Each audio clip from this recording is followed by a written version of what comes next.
Today, I wanted to talk about men's transition into fatherhood. Guys, have a conversation about the mental health needs that men have as they transition into fatherhood. I want to talk to you about when men become fathers.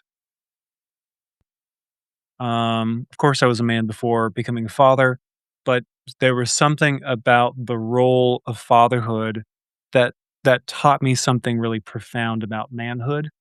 Becoming a father, I think, exposed all my weaknesses. It exposed all my bad habits, all the ways in which I'm selfish, deeply selfish. But it also kind of called me to a higher standard. It called me to be selfless. It called me to take responsibility. It called me to focus on my conduct, my behavior, and how that was providing an example to my kids who were watching me. For better or for worse, your kids are watching you and they're absorbing everything that you do and being influenced by everything you do, for better or for, in many cases, worse. And so I think for me, becoming a father forced me to think about the span of my life versus just the moment that I was in, because now I had to think about what was the legacy I was leaving my kids. But that discussion about the radical psychological transition that men are going through or undergoing when they become fathers is not very well discussed. We don't talk about the perinatal needs of men because for a large portion of men who go through become fathers, go through fatherhood, you become a father, transition into becoming a father, they experience perinatal depression, perinatal anxiety. There's a statistic here from Paulson and Bozeman in 2010. At least 1 in 10 new fathers experience prenatal or postnatal or perinatal, perinatal being the whole shebang, depression. And so I think there is a hidden experience or a masked experience that men are going through. Oftentimes men don't have the language or the words to describe this. And oftentimes providers, medical or mental health, are not aware of it. It's not on their radar. They're not asking about it. So what I want to show you today is what does the research show about the effects of fatherhood on men and why that transition maybe looks different in men than in mothers who are transitioning into motherhood, and what can do to help men who are going through that transition. Okay, so I touched on this just a second ago. It's the transition that nobody is screening for. Now, I will say I'm encouraged because I had this conversation with a client the other day, and he said when he went to his PCP, his primary care physician, he had a conversation with him about his transition to fatherhood. And the patient to me said, "That was really great. I really appreciated my doctor asking about that." He said, "I didn't like the next thing he said, which was, and here's some medication for it." It's like, that's not the kind of support I was looking for. But hey, that's something, right? And not to knock our medical providers, but they are kind of very medication focused, and that's the medical model. But being a man and becoming a father is a holistic experience where it's not something to be medicated. Fatherhood is not a condition to be medicated. It's not a condition. So, how do we build a support system around that man to help him be as successful as possible and to feel like he's not alone? I think for me, when I first became a father, with my first kiddo, I felt like my whole world shrunk to that kid. And yes, I've talked with some fathers where they just like thrive being a father and they are still working out. I didn't work out for a long time after I had kids. And they're not sleep deprived at all. And they're still got a six pack and crushing it at work. Okay, I think that's maybe 1% of men, 2% of men. For the 98% of us who are sleep deprived, who gain weight, and maybe suffer from depression or anxiety. I know I sure did. I love my kids. I am so glad I'm a dad. I would never not want to be a dad, but becoming a father was extremely terrifying, anxiety provoking, and because of the social isolation, not being able to go out and see friends and live my normal life, I got depressed. So that had to do partly with the environmental, situational, contextual changes I underwent, but then my identity shifted, right? And I did a presentation on fatherhood, and I said this to those counselors I was presenting this information to. For a man who puts a lot of his identity, if you've got eggs and you put them in a basket, well, generally, most men put a lot of eggs in the worker basket, being competent and a performer and a high achiever. Now that they're a father, they're having to take some eggs out of that basket. Maybe they're calling into work sick. Maybe they're having to make some adjustments for picking the kid up early from daycare or school, or the kid's sick and they have to rush home, or they can't just come home and go to the gym. They have to come home and pick up groceries, or all the sorts of things that come with fatherhood. It's now affecting their performance and their ability to be, crushing it at work, so to speak. And that's taking a hit on that worker, performer, high achiever identity because the fatherhood identity is budging in. It has to have some space. We have to make some space for it. So, like my slide here says, there is a significant reordering of sleep, work, partnership, finances, and self. Your spouse, if you're married to a wife, she's no longer just your wife, she's your co parent, or she's no longer your significant other or partner. She's now your co parent. And that comes with a whole host of challenges and demands. You have to learn each other all over again. So, but again, guys are going through all this, and when are they getting asked, "How are you doing with all this?" So and then guys aren't necessarily being very voluntary with how they're doing either. So then that distress tends to get suppressed or goes underground. And then, you know, like with anything, you suppress it long enough, you put it underground, and then there's no light, there's no support, and then it festers and it grows and becomes something really harmful. So it's hiding there in plain sight. As a system, a mental health system, a medical system, a mental health system, we're not looking for it. We're not screening for it. And then, I don't think men are helping themselves in any way because we're just not voluntarily sharing things. And there's also masculine norms that say, well, you should be able to handle it. If you're a man, you should be able to face any problem. You can't ask for help. That's weak.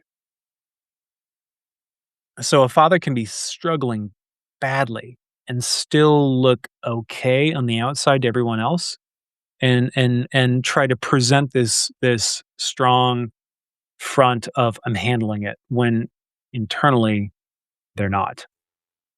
So how common is it for men to have perinatal mental health issues? Paternal depression across pregnancy and the first postpartum year.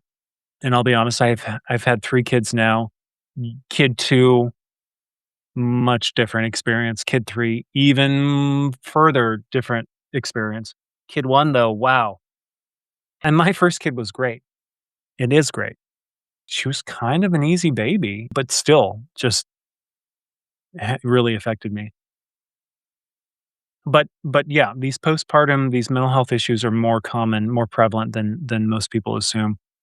And so 10.4% of fathers meet criteria for depression from pregnancy through the first year. So that's the 1 out of 10 number that we mentioned earlier. 25.6% peak prevalence during the 3 to 6 month postpartum window. So, you got that new little baby and you're just in love and it's sleeping a lot and you're just changing diapers and feeding it and snuggling it, right?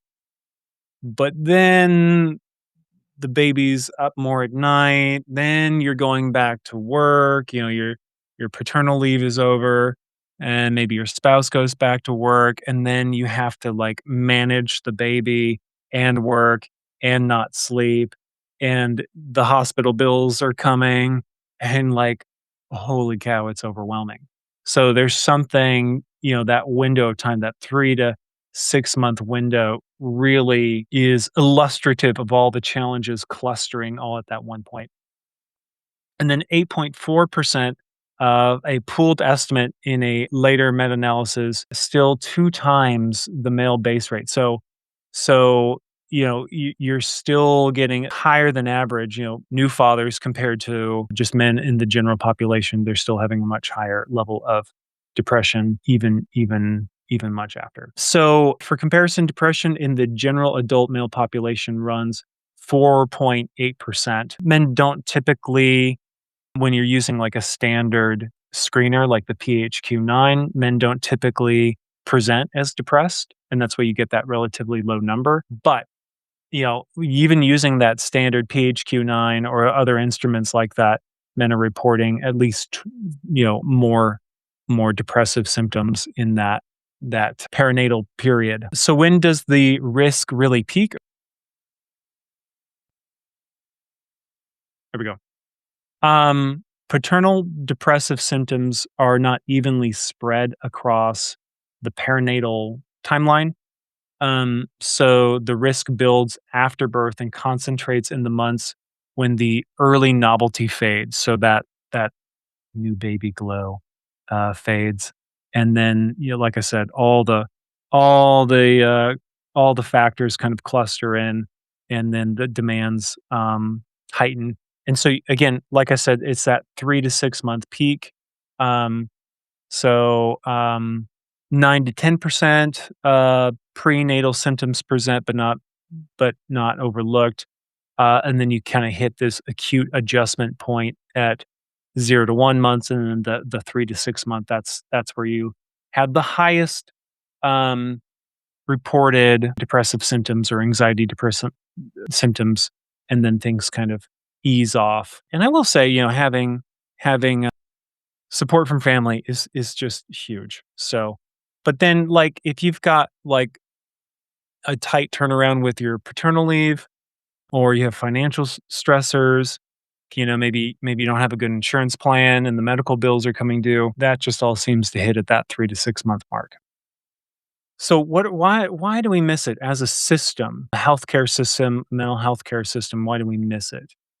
Not every man shows up the same. Depression in fathers frequently shows as externalizing or somatic behaviors rather than visible classic depressed symptoms.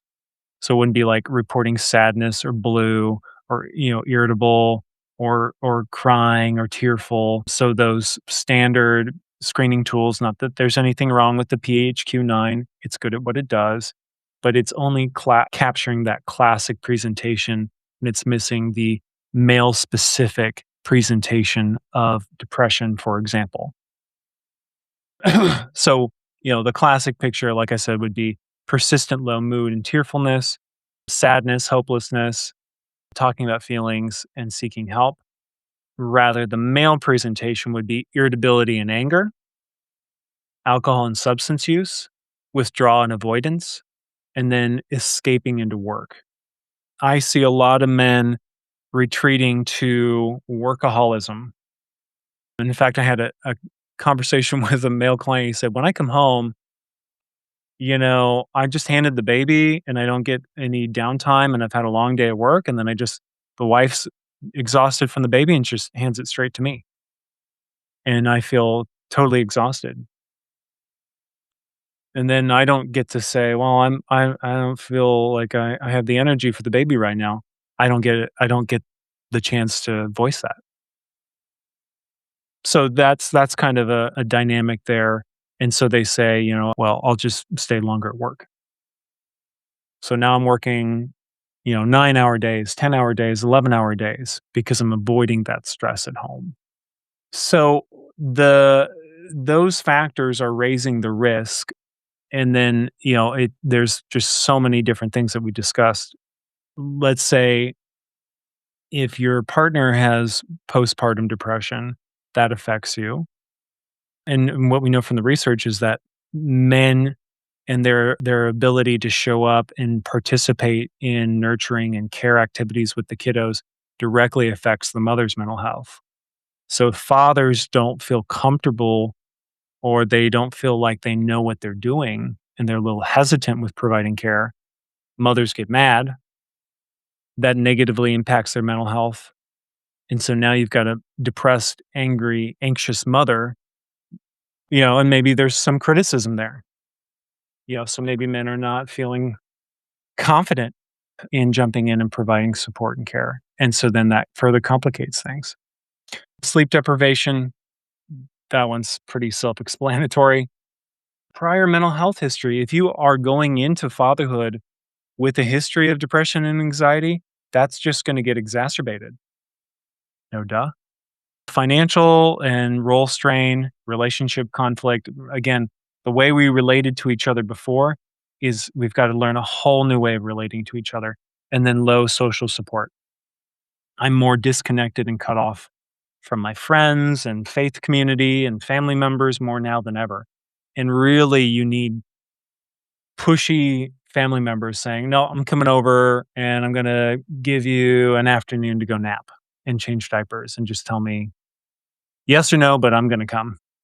You kind of need people to do that. And sometimes folks don't. It ruins the couple, not just the individual. A father's mental health is entangled with his partner's. Depression in one partner elevates the risk of the other. So I kind of touched on that just a second ago.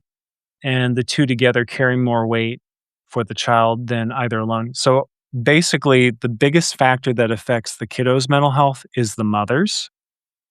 That's true. That's undeniable. So that's not to say fathers have no role or they're not significant or important. Rather, the father's participation in the care activities and tasks affects the mother's mental health. So fathers who are more involved, mothers have far less likelihood of becoming depressed and anxious, and they report higher levels of well-being. That makes the father happy and that makes the kiddos happy. So it's not about the mother, but it is kind of all about the mother. But we really affect the mother. Fathers can have a huge, significant impact on the mother, if that makes sense. So, if you got one depressed parent, that's going to have an impact on the kid. But if both parents are anxious and depressed, that has a compounding effect. One in isolation is rough, but the two together is really has a big impact on the child. Also, after having a child, yes, the mother is going through a massive amount of different hormonal changes. I feel like that's very well documented, well understood, discussed in our culture. We talk about the mother's physical health and mental health. But did you know testosterone declines hugely in men after they have kids? Massively. Fathers are going through a huge hormonal change as well. So, in a large longitudinal study, becoming a father and engaging in hands on care predicted huge, significant drops in testosterone. And I think we know that a low testosterone is correlated with greater depression. So it's like, there you go, there's the smoking gun. Well, not completely. It's all the other factors I mentioned too. But that is a significant factor. Men are going through pretty significant neurochemical and hormonal changes after becoming fathers. And I think that's true even after the second and third child. And so, if you're evolutionary psychologists, they have an explanation for that where they're basically saying, well, fathers are more likely to do a paternal investment rather than just going and sowing their wild oats because their testosterone low and they're going to do more caregiving activities. Whatever your explanation is, the fact that the testosterone takes a huge hit after having a kid, nevertheless, that's true. But also, what you see is the fathers who are really engaging in the care activities, they're building this profound bond with their kiddos because you're releasing oxytocin. That's the bonding neurochemical in the brain. And so when you're, changing a diaper and you're doing nap time and you're doing feeding and you're making eye contact with baby and you're face to face like that, you're getting this vasopressin effect. So you're lowering your heart rate, you're getting the oxytocin, and you're getting this prolactin release. And all those things together in combination are producing deep, meaningful, lasting attachments with your kids. And and as a father of 3, boy, there's the meaning and purpose of life. Like, oh my gosh, there's this great book called No Fun and All Joy, and that's kind of the premise of the book, that parenting is just no fun. Totally agree. But there are these 5% moments of joy. 95% suck, 5% joy, and that, boy, that's the moment when you have those moments of attachment and bonding. Beautiful, beautiful. And then there's a window of vulnerability here. These adaptations coincide with sleep loss, stress, and a physiological context in which your mood shifts. So why this all matters beyond the father, untreated paternal depression is not just contained to men. There's a study, a longitudinal study that links it to emotional and behavioral outcomes in children, independent of the mother's mental health. So, my depression and reticence about engaging in the care activities affects mother's health. Independent of that, I'm also impacting the kid's mental health, just not quite to the same degree as the mother's mental health. But that's true. So, depression in fathers at 8 weeks postpartum predicted higher rates of emotional and behavioral problems in children at 3.5 years. So, we are important. Gosh darn it. Moms are important too, but us fathers are really, really important. We really have a huge impact on the mothers and the babies. And just you're missing out too, you know? If you check out or you're hesitant, you're really missing out on that bonding. Okay, so how the effect travels, reduced warmth and engagement. Depression can flatten a father's responsiveness and play. Fathers, our biggest job is to play, explore, have fun, and take risks and do new things. We have to. I mean, just as a father, I naturally love doing those things with my kids, but you got to get on the floor and wrestle. You have to get on the floor and play and get the Legos out and build and go outside and build a leaf pile and jump in it. Like, you have to do all those things. That is your mission and purpose in life as a father. And then, okay, so then if you're also depressed, you're going to have more conflicts with your spouse. We talked about that, or partner, and then impact on the kiddo. Why fathers don't reach out? We've talked about that.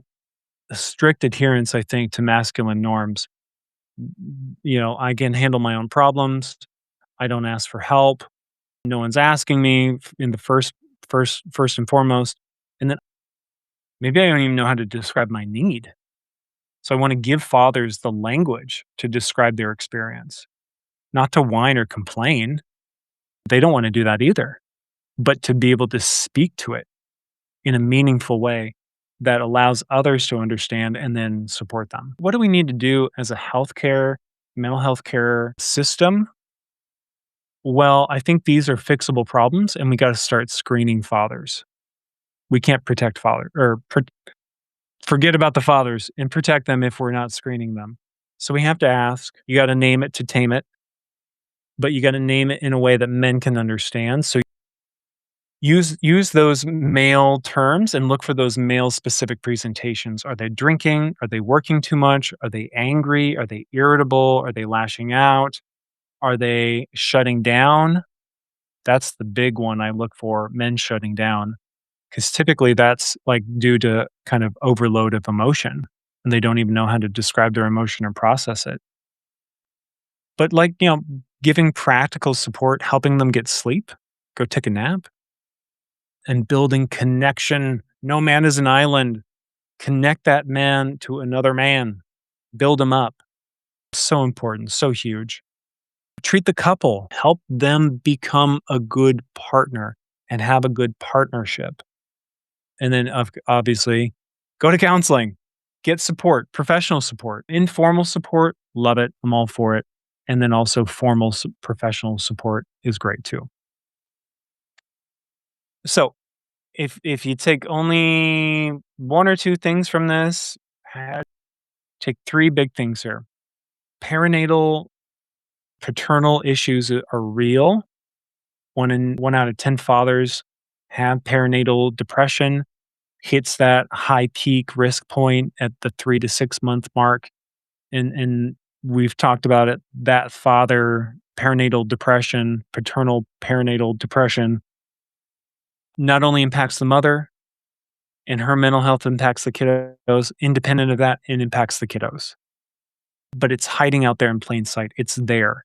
We just have to have the right ways of seeing it and looking for it through the irritability, workaholism, etc. So look for those things, identify for those things, ask about those things, screen for those things, and then be able to respond with care. Because I think if you can give practical support, I mean, let's give fathers a longer paternal leave.